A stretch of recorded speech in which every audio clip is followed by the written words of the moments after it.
Hello everyone, welcome back to free tuition SS চ্যানেলে সবাইকে স্বাগত। আজ আমরা আবার একটা নতুন ভিডিও নিয়ে চলে এসেছি তোমাদের সামনে। প্রথম পর্যায়ক্রমিক মূল্যায়নে 2025 পঞ্চম শ্রেণী, বিষয় হচ্ছে গণিত। কোশ্চেন নিয়ে চলে এসেছি, তোমরা প্রত্যেকে কোশ্চেনটা দেখে নাও। চলো দেখো, শুরু করা যাক। দেখো কী কী কোশ্চেন দিয়েছে সেটাও দেখো, শুরু থেকে শেষ পর্যন্ত ফুল ভিডিওটা দেখবে। চলো শুরু করা যাক। দেখো এখানে তোমাদের রুটিনটা দেখে নাও। প্রথম পর্বের মূল্যায়নপত্র হচ্ছে 4 তারিখ থেকে পরীক্ষা শুরু, শুক্রবার বাংলা হবে, 5 তারিখে শনিবার ইংরেজি, 7 তারিখে সোমবার হবে গণিত, কারণ রবিবারের ছুটি 6 তারিখ, 8 তারিখে হবে মঙ্গলবার পরিবেশ, আর 9 তারিখে হবে বুধবার স্বাস্থ্য সাহিত্য শিক্ষা। তোমরা সেটা করে নেবে। আর সময় হচ্ছে 11টা থেকে। তোমরা প্রত্যেকে সময় মতো চলে যেও। প্রথম পর্যায়ক্রমিক মূল্যায়নপত্র 2025 আর পঞ্চম শ্রেণী তোমরা প্রত্যেককে দেখে নেবে। পূর্ণমান থাকবে 20, সময় থাকবে 40 মিনিট, বিষয় হচ্ছে গণিত। পরীক্ষার্থীর নাম তোমরা নিজের নাম লিখে নেবে, এখানে রোল নাম্বার লিখে নেবে, ক্রমিক সংখ্যার জায়গা, আর বিদ্যালয়ের নিজের নাম লিখে নেবে। 1 নাম্বার আছে নিচে প্রশ্নগুলি উত্তর দাও।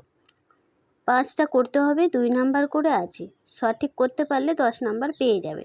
এখানে খুব সহজ দিয়েছে, তোমরা দেখে নাও। কয়েকটা বলেছে 0913 সংখ্যা দিয়ে 4 অঙ্কের বৃহত্তম ও ক্ষুদ্রতম সংখ্যা তৈরি করো। বৃহত্তম সংখ্যা মানে কি বলবে? সবচেয়ে বড় সংখ্যা, আর ক্ষুদ্রতম সংখ্যা হচ্ছে সবচেয়ে ছোট সংখ্যা।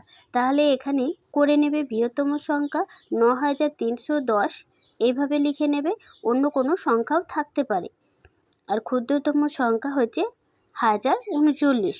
কয়েকটা দেখো একটা শূন্যস্থান পূরণ দিয়েছে, ভাজ্য লেখা আছে, ভাজক লেখা নেই, শূন্যস্থান দিয়ে দিয়েছে গণিত প্লাস ভাগশেষ। তাহলে কি বলবে? ভাজ্য সমান ভাজক গণিত ভাগফল যুক্ত ভাগশেষ, এইভাবে লিখে নেবে তোমরা। তারপরে একটা ছোট বড় দিয়েছে, দেখো গয়েরটা দেখো দিয়ে দিয়েছে, নিচেতে দুটো 33 আছে, উপরে আছে, এদিকে আছে 5, আর এদিকে কিছু ছিল না, তোমাকে ছোট সংখ্যা বসাতে হবে।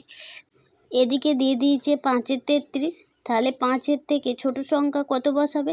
আমি এখানে 4 বসিয়েছি, তুমি তাদের থেকে অন্য কোনো সংখ্যাও বসাতে পারবে।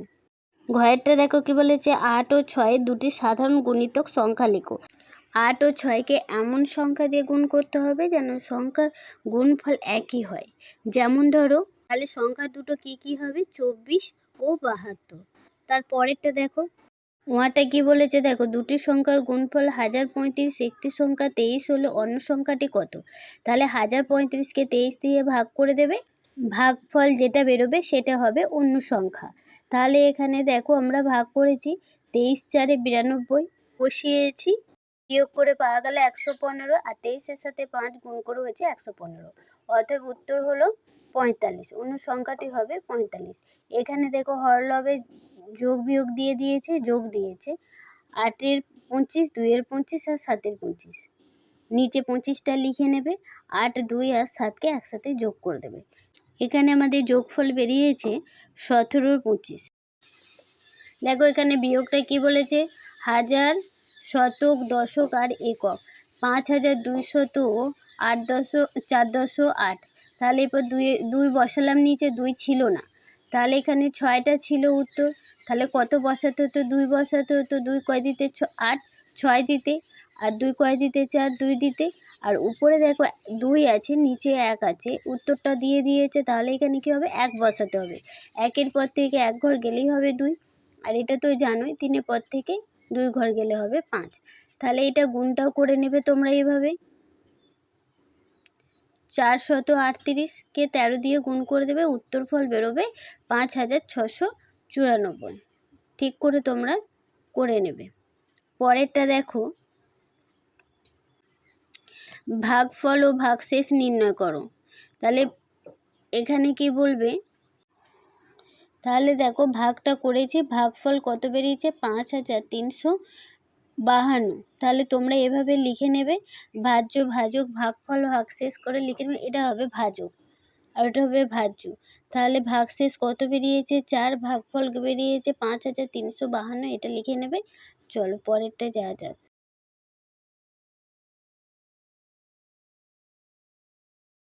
6-এর দাগে সমস্যা সমাধান করতে বলেছে 2টি, ঠিক আছে। অঙ্কটা কি বলেছে দেখো, দেবব্রতবাবু 6 মাসের আয় দিয়ে 7 মাসে খরচ চালান। তার মাসিক খরচ হচ্ছে 12,270 টাকা হলে মাসিক আয় কত? মাসিক মানে মাসে আয় কত হবে? তাহলে দেখো অঙ্কটা এখানে কি বলেছে, দেবব্রতবাবুর 7 মাসের সংসার খরচ কত? 12,270 সাথে কত গুণ করবে? 7 গুণ করবে। এখানে হবে 85,890 টাকা। এখানে 7 দিয়ে গুণ করা হয়েছে, দেখো কত? 85,890 টাকা বের হয়েছে। আর 7 মাসে সংসার খরচ হচ্ছে 6 মাসের আয়। তার মানে 6 মাসে যা আয় করে সেটা 7 মাসে সংসারে খরচ। তাহলে কি করবে দেখো, আর এখানে বলেছে 6 মাসের আয় 85,890 টাকা। তাহলে এটা কি করতে হবে দেখো, এখানে তাহলে কি হবে, 85,890কে 6 দিয়ে ভাগ করে নেবে, ভাগ করলে যেটা উত্তর বেরোবে সেটাই হবে মাসিক আয়। তাহলে মাসিক আয় কত? 14,315 টাকা মাসিক আয় হবে। তোমরা প্রত্যেককে ভাগটা করে নেবে, আমি সাইডে করে দিয়েছি। সর্বাধিক কতজনের মধ্যে 22টি লিচু ও 66টা গোটা কালো জাম সমান ভাগে ভাগ করা যাবে? তাহলে কিভাবে করবে, এটাকে ভাগ করলে বেরিয়ে যাবে, 66কে 22 দিয়ে ভাগ করবে, 22 তিনে 66। তাহলে নির্ণয় গসাগু হবে 22। সর্বাধিক 22 জনের মধ্যে কালো জাম সমান ভাগে ভাগ করে নেওয়া যাবে বা ভাগ করে দেওয়া যাবে। কটি করে? 3টি করে। তাহলে তোমরা প্রত্যেকে অঙ্কটা করে নেবে। আজকের মতো ভিডিওটা এখানেই শেষ করলাম। পরে নেক্সট কোনো ভিডিও নিয়ে আবার দেখা হচ্ছে। ততক্ষণ পর্যন্ত তোমরা সুস্থ থেকো, ভালো থেকো। আর যারা এখনও পর্যন্ত চ্যানেলটি সাবস্ক্রাইব করোনি, প্লিজ সাবস্ক্রাইব করে দাও। আর শুরু থেকে শেষ পর্যন্ত ফুল ভিডিওটা দেখো। চলো, টাটা।